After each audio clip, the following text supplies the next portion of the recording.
Welcome back to Plague Scythe Studios, everyone. Ryan here, touching base on a segment I've not followed up on in a long time with shit you need.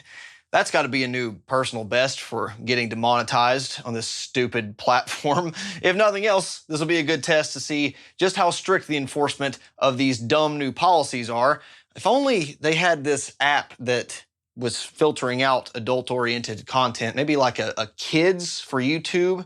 YouTube Kids, maybe? I don't know. Baffling YouTube policy decisions aside, I will once again be bringing you a trio of products that I actually use in a day-to-day basis or as needed. None of this is sponsored. This is stuff that I actually bought with my own money, and I think it is well worth the cash if you find them in a decent value bracket. Unfortunately, none of these products are free today, but they really can't be for what they are and what they do.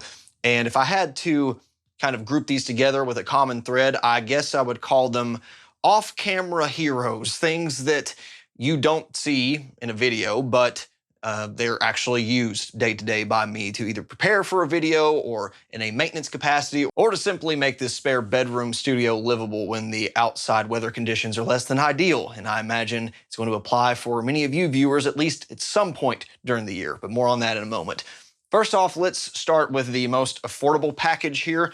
And I'm not going to be necessarily talking about this one specifically, because when I looked for it online, I could only find it on a Singapore Amazon offshoot. So that's cool, but it doesn't really matter because you can find this kind of product basically everywhere.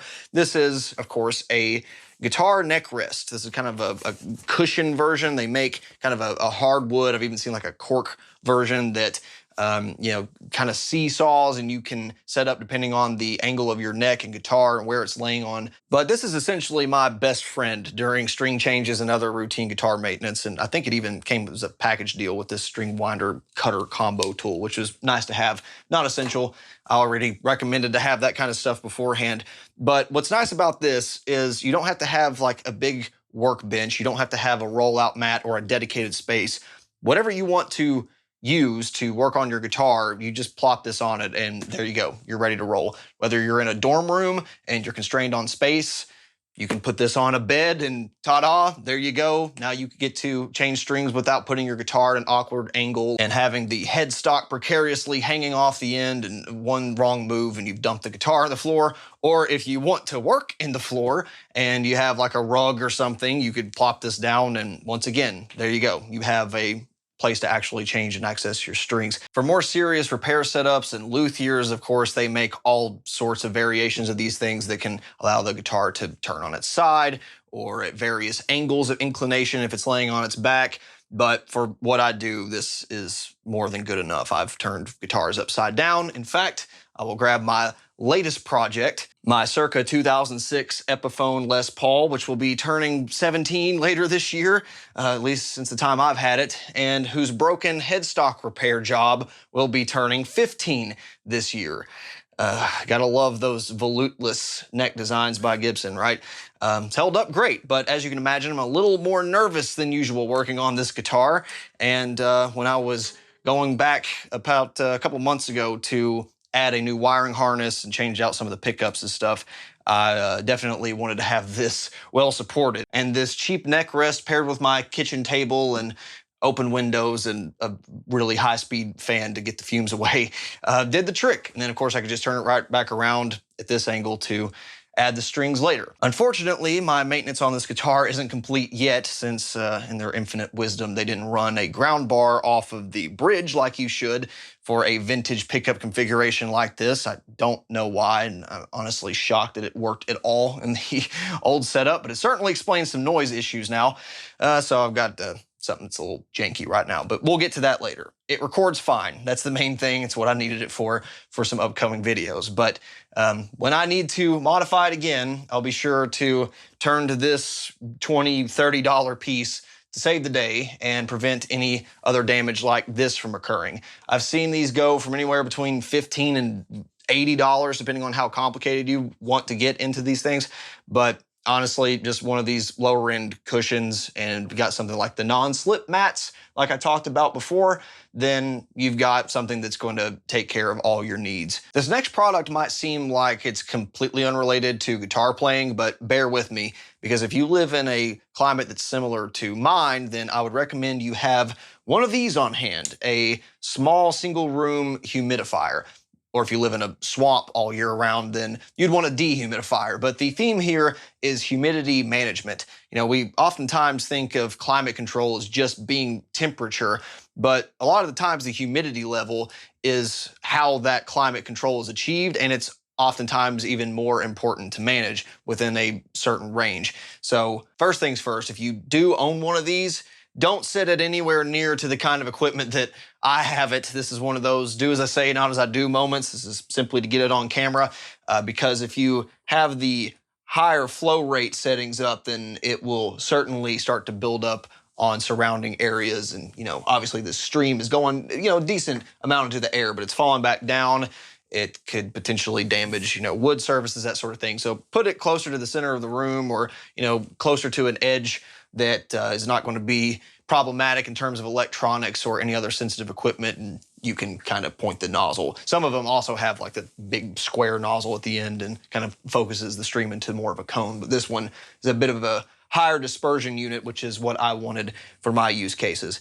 Now, why might you need one of these things? Well, if you're like me and live in a similar latitude as most of the Midwest United States that isn't the desert, then you probably experience about, 2 hours of usable spring and fall that isn't raining or 25 to 40 degrees and windy. And then the other parts of the year are either 4 months of beating down sun, you know, 85 to 100 degree days that is humid enough to feel swampy, but not problematically so, as you can kind of get out of it in the AC, of course. Or it's extremely rainy and somewhere between generally 10 and 40 degrees during the winter and really dry outside when it's not precipitating. And maybe your residence is also heated with an electric furnace that has no humidity management capabilities, just like mine. And so even on conservative heat settings, which I'm hot-blooded, I hate anything over 68. If possible, I'll stand 72 in the summer just because of electricity costs. But during the winter, I'm fine with like 64. But nonetheless, you still end up with an extremely dry feeling air quality. And normally, personally, I would veer towards that. I would prefer, you know, more dry than be too humid, and then it feels like you're breathing in Crisco. A summer in New Orleans was all I needed of that crap. Specifically though, from a guitar player's perspective, hanging up an instrument in a room, or especially storing a guitar long-term in a too humid condition or not humid enough condition, can wreak havoc on these instruments, especially acoustic ones. That's why you walk into any half-decent guitar shop and there's a good chance that especially the high-dollar acoustic guitars are stored in some humidity-controlled environment. Typically for electric guitars, the common knowledge is 40 to 60% is probably fine. I can't stand being in a room temperature room at 60% relative humidity. Absolute humidity, of course, stays the same, but relative humidity drops with the same absolute humidity as temperature rises. If you can read a humidistat, though, you don't even need to know that. But even on the electric side of things, you can find pictures all over the internet of dry and cracked fretboards from being stored in locations that weren't humid enough. Or on the opposite side, if something gets too humid, then the wood expands too much and you might have issues with tuning stability or long-term damage. And of course, you don't want to cycle these instruments from really low humidity to really high over and over and over. So maintaining kind of that sweet spot year-round will just be better long-term for not only your guitars, but the furniture and probably your health, especially if, like me, you have dry skin problems on your hands or allergies. And I don't know why it took me, the better part of 5 years to realize, hey, maybe when my hands start to crack and my guitar tuning stability goes to hell out of nowhere, I should maybe measure the humidity levels in this room. Oh God, it was 30% or less most days without the help of a humidifier. Now, right now, experiencing a bit of a heat wave, and it's rained the past like 3 days consecutively, huge windstorm, so don't need any help right now. And actually by touching this, it's pulling moisture off of my skin, so it's shot up like 6% since even messing with this. But, a cheap little humidistat temperature readout. You can buy these things on Amazon for like $10 to complement a manual unit like this. Even if it's plus or minus 5–10%, it'll still get you in the ballpark, and you can feel if it's too swampy in a room. So what I've been doing for the past 3 months is basically like leaving this on minimum overnight, and then when I'm in here, if I can kind of watch it near the guitar stands, depending on what it's doing, then I'll turn it up or down. You can spend more money and get an automated one that has, again, a humidistat on it and will turn off and on for you. But when it comes to stuff that isn't fun or potentially life-endangering, I'm kind of a cheapskate. So I bought the cheapest one I could find that had the biggest tank for its class because I didn't want to refill this bastard every 6 hours. And on minimum settings, it'll pretty much go like 24 hours plus, as far as I can tell. Cranked up, you're looking at 10 to 12, in my experience at least. And a lot of the cheaper units are based off the same design and upside down tank filling, but they're a lot smaller. I have one in my bedroom that would not cut it in here at all, so I bought a bigger one and moved it over. The unfortunate part about where I live is that all the water is very calcium heavy, and so it leaves some deposits you got to clean off sometimes. It's not the end of the world, but you can't dig a small ditch without encountering limestone around here, so it's just part of it. And I'm not paying for distilled water to just be, go in the air. That's ridiculous. I'll just buy another one of these in a few years if need be. But maybe you live in a similar environment. Maybe you've heard some of these problems before, or maybe some of these things are ringing a bell where my guitar just won't, like, you pick it up one day and it's like totally out. Whereas, kind of in the summertime, at least I can pick up a guitar and it was exactly the way it was tuned when I set it down. But even if you're not a guitar player, this is something I think you should keep an eye out on. Maybe you have the opposite problem where it's too swampy, then you need to remove moisture during certain months out of the year, or maybe because of where you live off of the equator, it is the opposite months that are a problem for you. But I think this is something that for, around $80 for something this size is worth its weight in gold. And it's just one of those things that, despite having to fill it up every now and again, relieves so many problems. Whether you have some wooden furniture you're trying to take care of, or you just want a more consistent feel year-round in your house, then this is kind of a no-brainer. And in hindsight, again, I don't know why I didn't connect the dots sooner, but yeah, definitely be rocking the old trash can humidifier for many winters to come, I suppose, assuming it still does this crazy swing in temperature. The last product today is by far the most expensive. It is not just guitar related, it is music and entertainment, content consumption related, and that is the gigantic PreSonus Timbre T10 subwoofer that is beneath my desk. I'm not going to put it in my lap. It'd probably come up to here and block my mouth.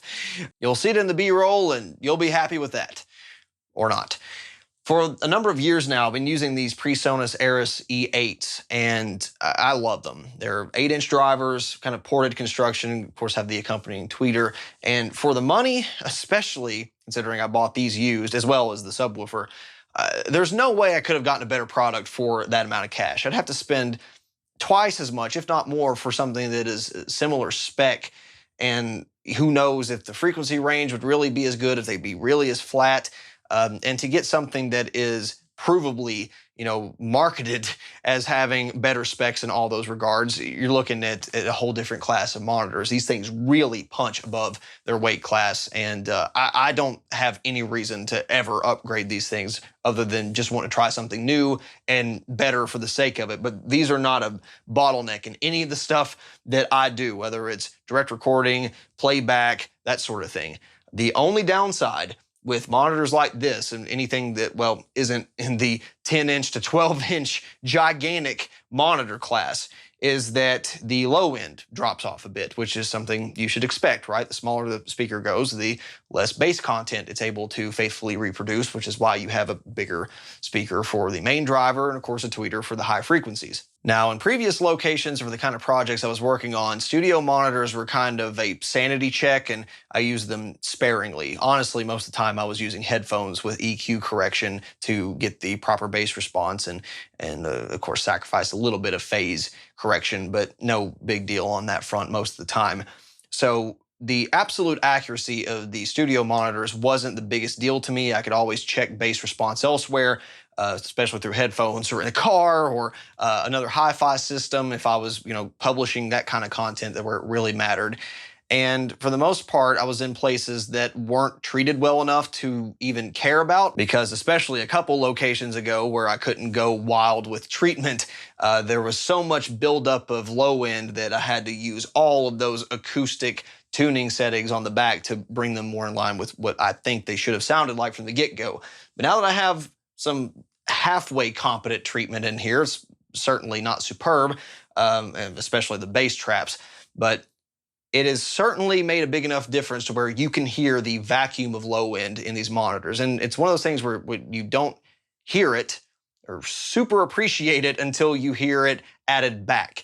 It's still fine. It's really enjoyable for most content, but adding this subwoofer was the missing link. And I have kind of a negative association with subwoofers in general because, especially for my generation, with all the bass heads that listen to genres of music that I despise, they generally push too much power, running subwoofers way louder than they have any right to, and then you get that fuzzy, nasty, distorted square wave kind of response, and it drives me nuts. There's nothing musical or cool about that, in my opinion, but you like what you like. Nevertheless, it was one of those things where it's, in my opinion, all frequencies are important. They should be balanced. That's the important thing. You shouldn't just have one band that is way louder than the rest of them. But in the ways that I was starting to use my studio monitors, it was becoming more and more apparent that there was a deficit of bass content, certainly not too much. So I thought, you know what, since I'm going to be playing more games on this and I really want to be precise with the amount of low end I have on upcoming music,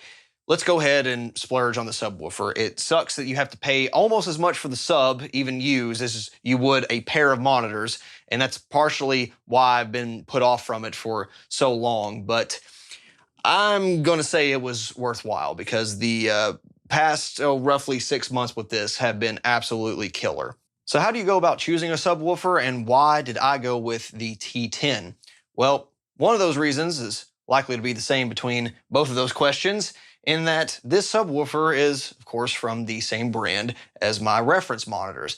I'm no brand loyalist to PreSonus by any stretch of the imagination. I don't use an audio interface from them or anything, but these were designed together, right? The subwoofer is tuned to kind of complement most of their lines of reference monitors, especially the T10 to the 8-inch speakers, or something like an 8-inch sub for their 5-inch pair of reference monitors. And since they designed both products, they can compare the specs and make something that is complementary in terms of frequency response and clean headroom, which is precisely why I went with the T10. Conceptually, it doesn't make a whole lot of sense to me to have an 8-inch sub when you already have 8-inch speakers as your main drivers, right? Because if those aren't making up for all the bass content, probably not going to make up for all of it here. Now, most 8-inch subwoofers can reach down to 30 hertz or even a little bit below. But if I was going to spend the money on a subwoofer, A, I wanted it to be at least one size up from the 8-inch speakers I was using as the main drivers, and B, I wanted it to reach all the way down to 20 hertz, if not lower. And there are some subsonic subwoofers out there. This one does have a frequency filter to kind of get out that garbage, which is fine for music production. That's actually what I want. But the T10 kind of checked all those boxes and is realistically probably one of the most affordable and smallest products I could have bought to achieve all of those specifications. There are 12-inch subs out there, but dude, I'm about out of desk space as is underneath this thing. So I think this was the perfect size to complement most of their reference monitor lines. So to set up a subwoofer, if you haven't already, you'll first want to find the lowest frequencies that your reference monitors can reproduce. For mine, it's down to about 60 hertz. Of course, you got a bit of attenuation there since there's like a 6 decibel per octave roll off, but the subwoofer is going to have the same thing in the opposite direction, so it should cross over quite nicely. You can actually take these up even further with a high pass filter, but I want some more stereo bass content. If it were up to me, these would have absolute full range capability, but they don't. and I just want a little bit of that band in the center channel. So to complement that, of course, I have the subwoofer low passed at 60 hertz. So of course you're getting a little bit of content up in there, you know, around 100 hertz, but it's really attenuated and it crossovers damn near flawlessly.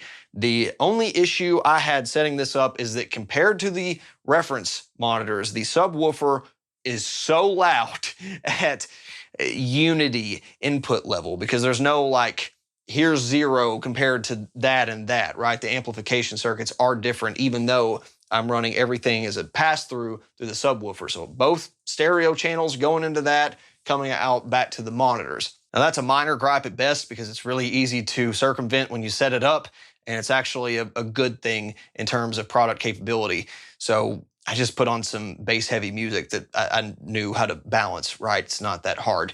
And of course, you might want to turn yours up louder or a little lower, but I basically made it to where I could still hear plenty of, you know, around 60 to 120 hertz content coming through that, where this wasn't being overbearing, and then just turned it up gradually until it filled in the low end that I wanted. And it's subtle, but it's powerful. And that's what I think a subwoofer should do. It shouldn't be, you know, fighting the other reference monitors. It should just be filling in that gap that's not there. The other good part about it having an insane power amplifier on tap, for what I needed to do at least, it's 170 watts root mean square, 250 watts peak, which is not trivial for a single speaker, is that you've got clean headroom for days, which, as I said before, for bass applications, you don't want distortion here, right? We want the distortion coming from preamp tubes and overdrive pedals. We want the stuff reproducing that sound to be completely clean and transparent as possible, and you get that with a subwoofer. So the problem with demonstrating a subwoofer, or indeed any speaker on YouTube, is truly conveying its sound through audio, because it's not technically possible for you to hear what I hear in the room, which is what this speaker is designed to do, right?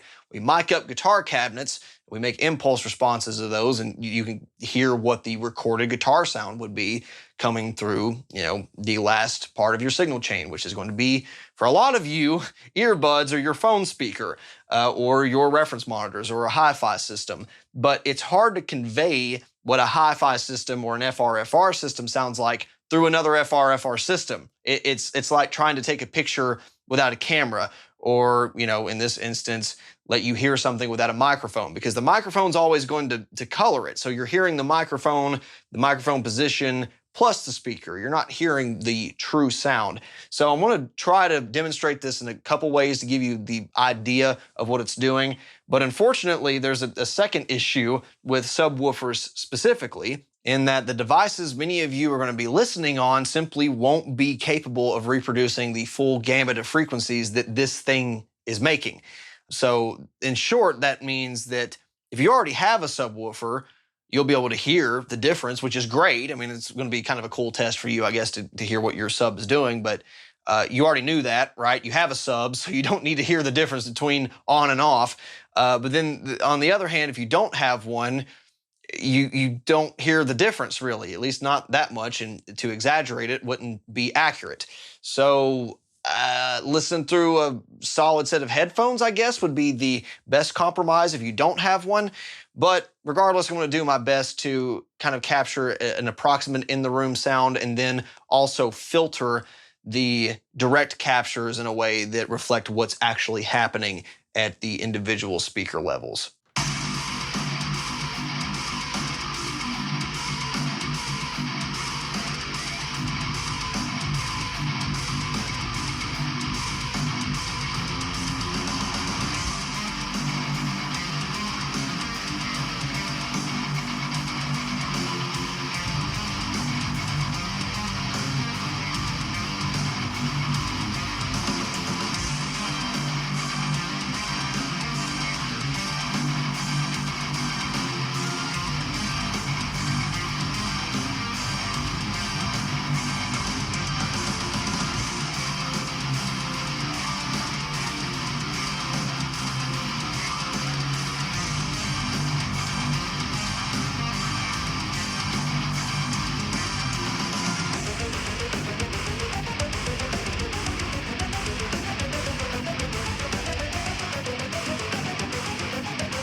So some of the advantages here are obvious, right? I mean, if you're listening to a lot of aggressive, low-tuned music, like many of us do, with a big bass guitar and kick drum, then obviously, yeah, you get more of that, and it's more true to life, the way that it was actually recorded, and that's a great thing. Sounds more intense, more full, but with this subwoofer specifically, it never gets flubby or, fuzzed out. It's just articulate and there, not overbearing, but just it does its job and nothing else. And that's exactly what I want. It makes music sound better. Who doesn't love that? For video games or anything that has a cinematic score, obviously all that low end is back. But for sound effects, bullets are more punchy. Some of the dialogue is enhanced because you get some more proximity effect where it makes sense, especially for baritone male voices. And even background sound effects like engine noise or ambient rumble for tension absolutely shines through this subwoofer.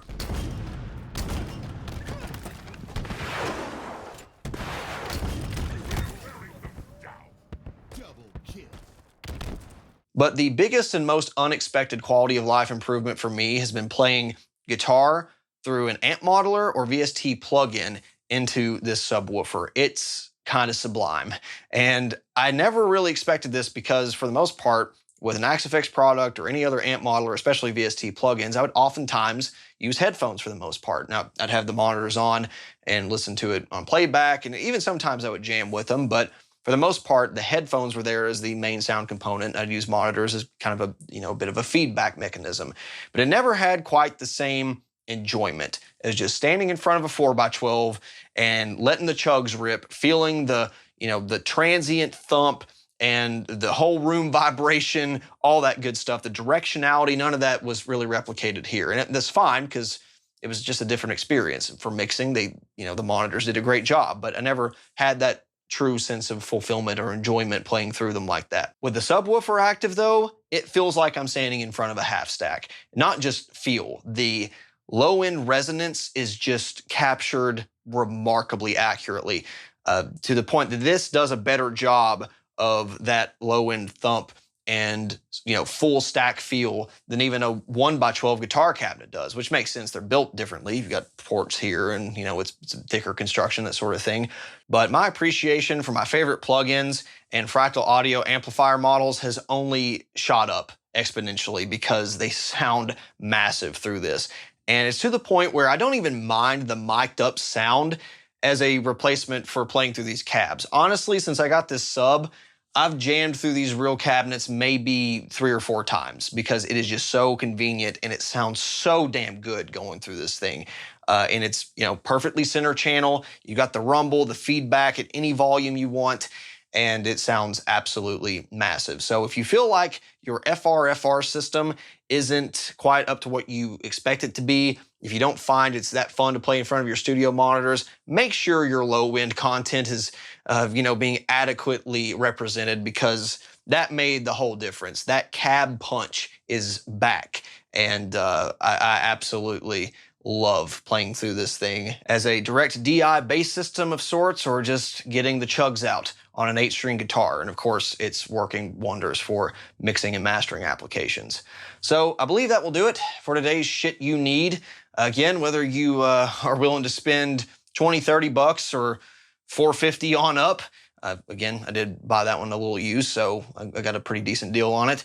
Then hopefully there's something here today that will improve your guitar playing, enjoyment, health in some way. And with that, we'll probably see you on this series in another year or so, depending on whatever other random crap pops up, or maybe never if the profanity filters keep getting worse and worse on YouTube. Otherwise, let me know what you think down below. Any questions or comments, I'll read them as always, and we'll see you next time. Bye.